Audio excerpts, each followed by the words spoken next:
Hello friends, आज का हमारा टॉपिक है कम्यूटेशन ऑफ पेंशन। जैसे ही कोई गवर्नमेंट सर्वेंट रिटायर होता है और उसे पेंशन मिलती है तो अपने पेंशन के कुछ पोर्शन को वो कम्यूट करा सकता है। और कितना कम्यूट करा सकता है और क्या क्या प्रोविज़न है कम्यूट कराने के, आज के वीडियो में हम लोग इसी को डिस्कस करेंगे। इस वीडियो में डिस्कस करेंगे कम्यूटेशन के क्या क्या रूल हैं, क्या क्या फीचर्स हैं, कितना कम्यूट करा सकते हैं और कम्यूटेशन फैक्टर क्या क्या हैं, किस एज में, जब रिटायरमेंट की एज होगी कितनी होगी और उसमें कितना कम्यूटेशन फैक्टर होगा।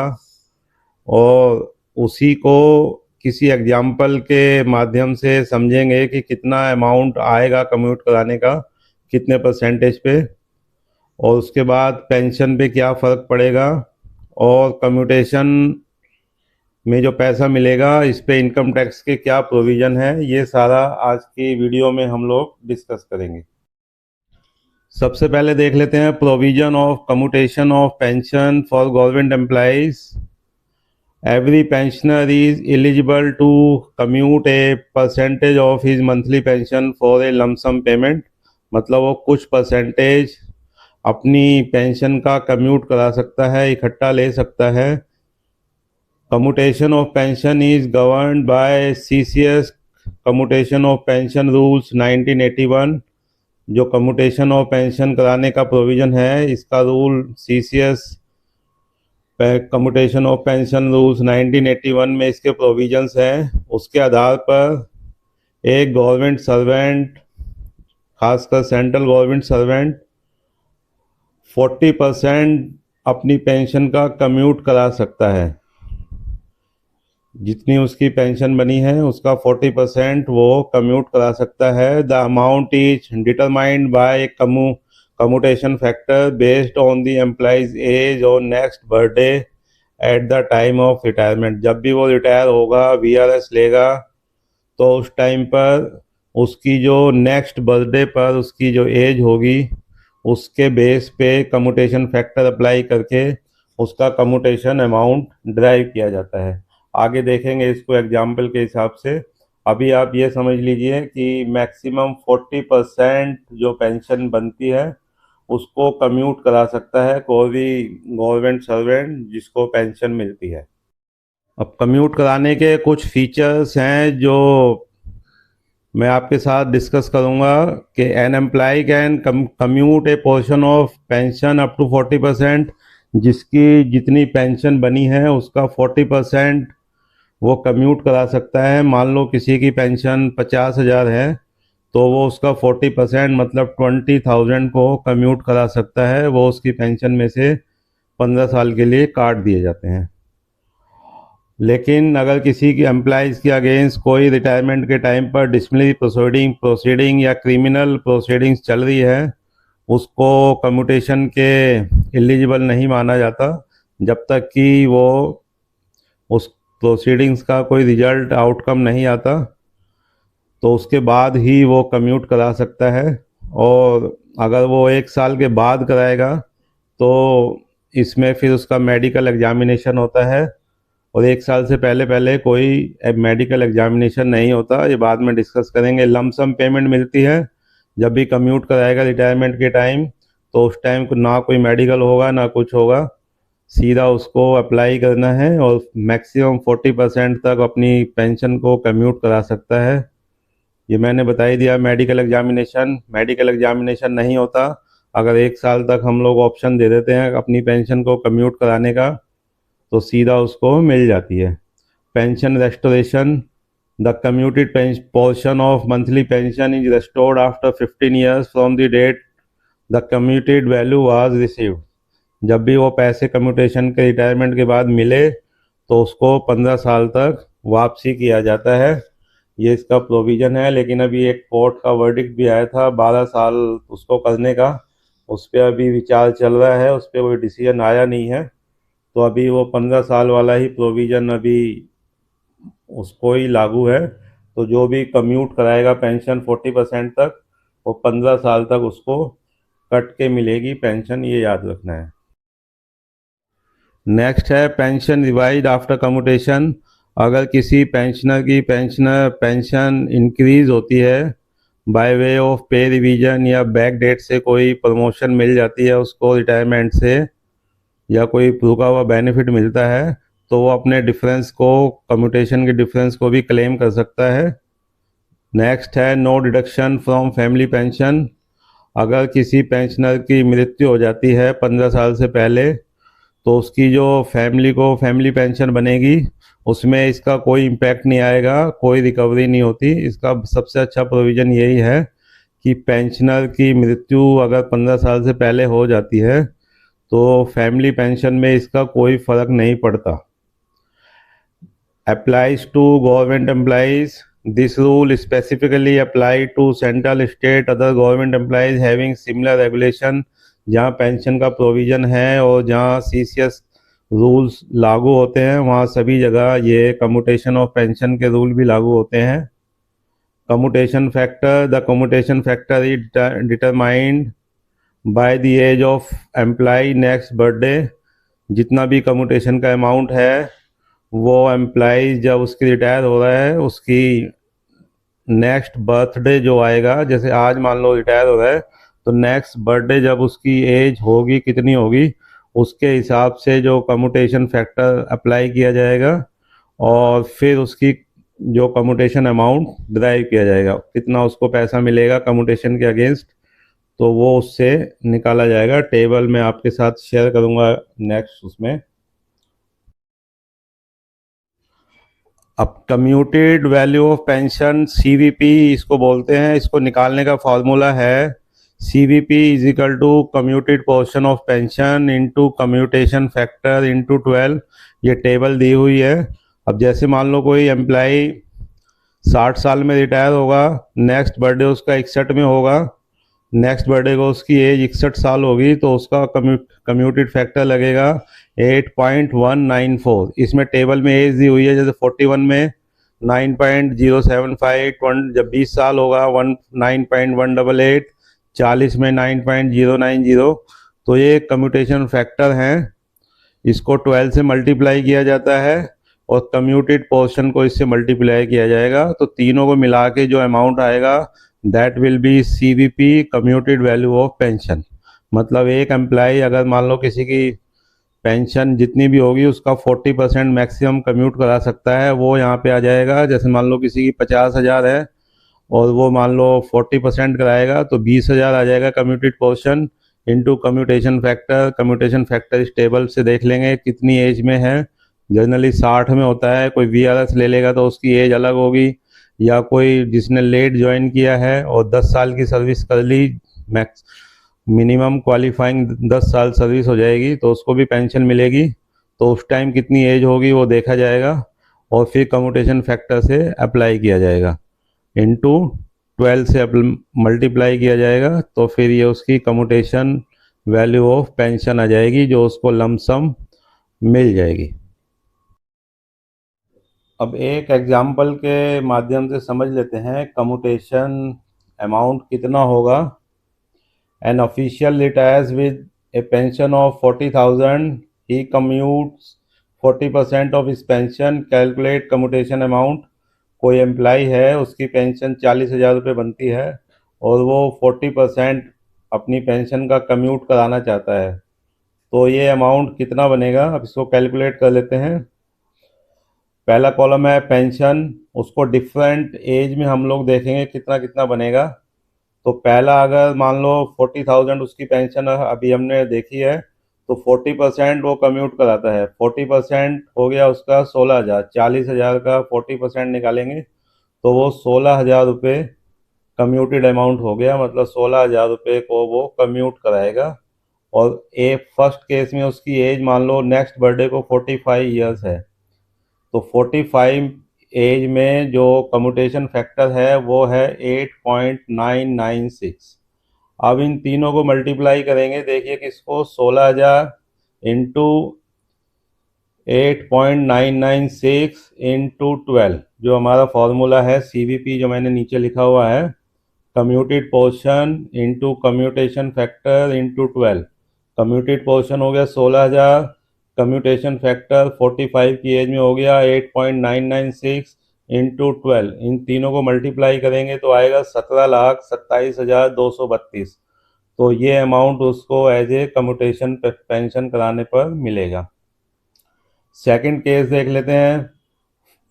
अगर उसकी एज 50 ईयर है नेक्स्ट बर्थडे पर, तो 40,000 उसकी पेंशन है, कम्यूटेशन अमाउंट 40,000 16,000 कराएगा 40%, तो ये तो सेम ही रहेगा।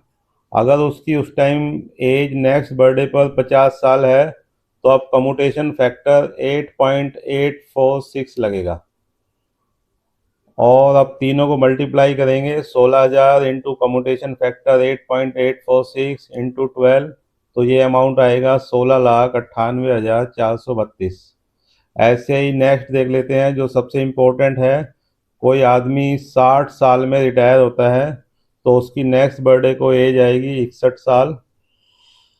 तो 61 ईयर जब उसकी एज नेक्स्ट बर्थडे को कंसीडर करेंगे और वो 40,000 का 40% कम्यूट कराएगा, मतलब कम्यूटेशन अमाउंट हो गया, कम्यूटेड अमाउंट हो गया 16,000।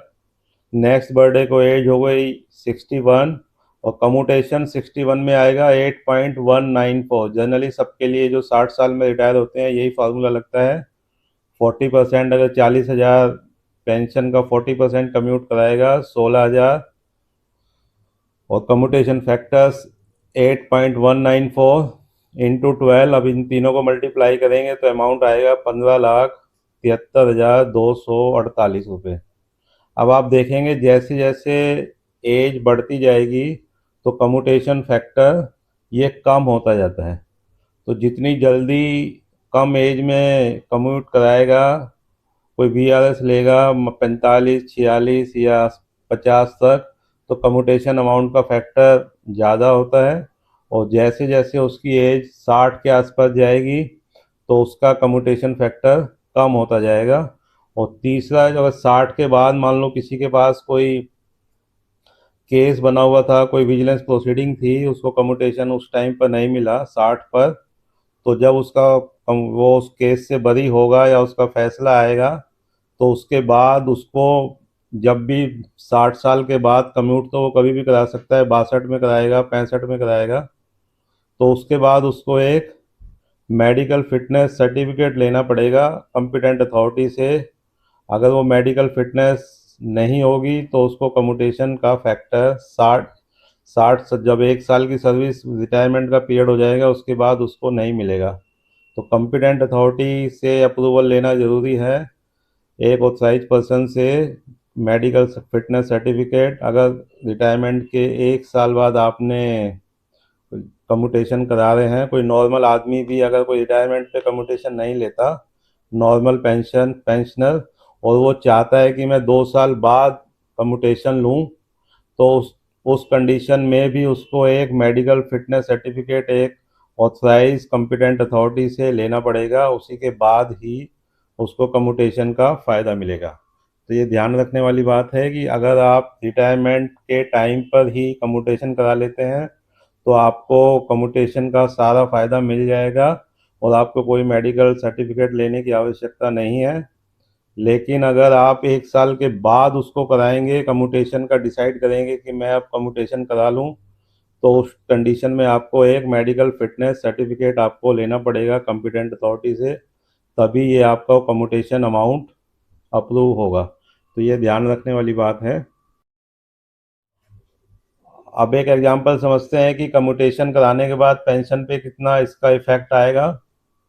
तो N M official retire with pension of 40,000, पुराना वाला एग्जांपल ही देखते हैं जिसने 40% अपनी कम्यूट करा ली थी पेंशन, और कैलकुलेट कीजिए कि कैलकुलेट ही net pension after commutation. Commutation के बाद उसकी पेंशन बताइए कितनी आएगी विद DNS रिलीफ 55%। आज की डेट में 55% DA है, तो आज की तारीख में उसको कितनी पेंशन मिलेगी कम्यूटेशन कराने के बाद। तो देख लेते हैं, बड़ा सिंपल तरीका है। बेसिक पेंशन 40,000 थी, उसने कम्यूट करा लिया 40%, मतलब 40,000 का 16,000 माइनस कर देंगे इसके अंदर जो कम्यूटेशन अमाउंट है, तो नेट बेसिक पेंशन उसकी अब बच जाएगी 24,000 रुपये। 15 साल तक इसी की बेसिक पेंशन ये ही रहने वाली है। तो 40,000 में से 16 माइनस करेंगे तो 24,000 रुपये उसकी बेसिक पेंशन रहेगी।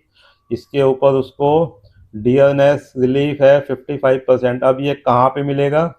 ये 24,000 पे ना मिलके ये 40,000 पे ही मिलेगा, क्योंकि डीए को, डियरनेस रिलीफ को उसने कम्यूट नहीं कराया है, ना ये कम्यूट होता। तो जो डियरनेस डीआर है, ये हमेशा बेसिक पेंशन जो उसकी ओरिजिनल थी उसी के ऊपर कैलकुलेट होता है। तो 40,000 का हम लोग 55% निकाल लेंगे। याद रखना है हमेशा कि हमेशा जो ओरिजिनल बेसिक पेंशन थी उसकी, उस पर ही डीआर कैलकुलेट होता है। कम्यूटेशन के बाद वाली जो बेसिक पेंशन बचती है उस पर नहीं होता। तो उसको डीएनएस रिलीफ 55%, बेसिक पेंशन 40,000 के ऊपर मिलेगी, वो उसका बनेगा 22,000। 40,000 का 55% डीए निकालेंगे तो ये हो जाएगा 22,000। तो उसके नेट इन हैंड पेंशन कितनी होगी आफ्टर कम्यूटेशन? एक तो बेसिक पेंशन उसकी बच गई 24,000, प्लस डीआर हो गया, डीएनएस रिलीफ 22,000, दोनों 24 और 22 मिला के 46,000 रुपये इसको मिलेंगे in hand after commutation of 40% pension. तो बड़ा ध्यान से, बिल्कुल इजी है, हर आदमी, हर पेंशनर इसको कैलकुलेट कर सकता है। अब नेक्स्ट है सबसे इम्पोर्टेंट, जो पैसा रिटायरमेंट पे मिलता है और कम्यूट करा लेते हैं जो पेंशन को, उस पर इनकम टैक्स प्रोविज़न क्या है क्या नहीं है, ये देख लेते हैं बड़ा ध्यान से, क्योंकि अलग अलग तरह के विचार आते हैं, क्लैरिटी किसी में नहीं है। तो ये इनकम टैक्स की साइट पे ये साफ साफ लिखा हुआ है कि आप ये थर्ड वाला देखेंगे टेबल में, third, commuted pension received by employ of the central government, state government, local authority and statutory corporation. सीधा सीधा लिखा हुआ है, जो सारे सरकारी एम्प्लॉयज़ हैं, जो government of India, central government या स्टेट गवर्नमेंट, जहाँ पर सीसीएस के प्रोविज़न लागू होते हैं, उन लोगों को जो कम्यूटेड पेंशन मिलेगी वो फुल्ली एग्जेम्प्ट होगी, मतलब उस पर कोई इनकम टैक्स नहीं लगेगा। अलग अलग तरह के लोगों के विचार होते हैं, और आपको सिर्फ इनकम टैक्स की साइट पे देखना है कि क्या प्रोविज़न है। तो प्रोविज़न यही है कि जो गवर्नमेंट एम्प्लॉयज़ है, प्योरली गवर्नमेंट एम्प्लॉयज़ है, central government, state government, local authority और स्टैट्यूटरी कॉरपोरेशन है, जो बिल्कुल सरकारी की तरह काम करते हैं, उनको जो वहाँ से जो रिटायर होंगे और पेंशनर होंगे, उनको जो कम्यूटेशन अमाउंट मिलेगा वो फुल्ली एग्जेम्प्ट होगा। सेकंड है, इसके अलावा जो होंगे उसमें देखिए दूसरी कंडीशन है, commuted pension received by other employees who also receive gratuity. मतलब कम्यूटेड पेंशन के साथ अगर किसी भी एम्प्लॉय को इनके अलावा, ऊपर वालों के अलावा, अगर कोई कम्यूट कराता है पेंशन और साथ ही साथ उसको ग्रेच्युटी भी मिलती है, ग्रेच्युटी की मैंने वीडियो डाल रखी है, आप देख सकते हैं। तो उसका क्या है provision, 1/3 of the full value of commuted pension will be exempted from tax. एक तिहाई, 1/3 of the full value of commuted pension will be exempted from the tax। उसका जो कम्यूटेड पेंशन मिलेगी उसका 1/3 उसको टैक्स से एग्जम्पशन मिलेगी। सिंपल, साफ साफ लिखा हुआ है। नेक्स्ट है, commuted pension received by other employees who do not receive any gratuity. पहला वाला था जिनको ग्रेच्युटी और कम्यूटेड पेंशन दोनों मिले, उसके लिए तो 1/3 हो गया। जिसको कम्यूटेड पेंशन ही मिली है खाली और ग्रेच्युटी नहीं मिलती, वहाँ पर होगा 1/2 of the full value of commuted pension will be exempted from tax. मतलब आधा, कम्यूटेड पेंशन का आधा उसको एग्जेम्प्ट होगा टैक्स से, मतलब उसकी आधी वैल्यू पर टैक्स नहीं लगेगा। तो ये इनकम टैक्स के प्रोविज़न हैं। बाकी भी और जो लीव इनकैशमेंट, ग्रेच्युटी, इन पे भी जो टैक्सेबल टैक्स के प्रोविज़न है वो मैं डिस्क्रिप्शन बॉक्स में डाल दूंगा, आप चेक कर सकते हैं बाकी चीज़ें भी। तो मुझे उम्मीद है कि आपको सारी क्वेरियाँ, जो आपके प्रश्न थे, इससे आपको उनका आंसर मिला होगा। फिर भी कुछ अगर क्वेरीज हैं तो आप पोस्ट कर सकते हैं, अपने कमेंट्स या क्वेरी जो भी हैं पोस्ट कर सकते हैं। थैंक यू देखने के लिए वीडियो, धन्यवाद। लाइक, सब्सक्राइब एंड शेयर कर सकते हैं प्लीज़।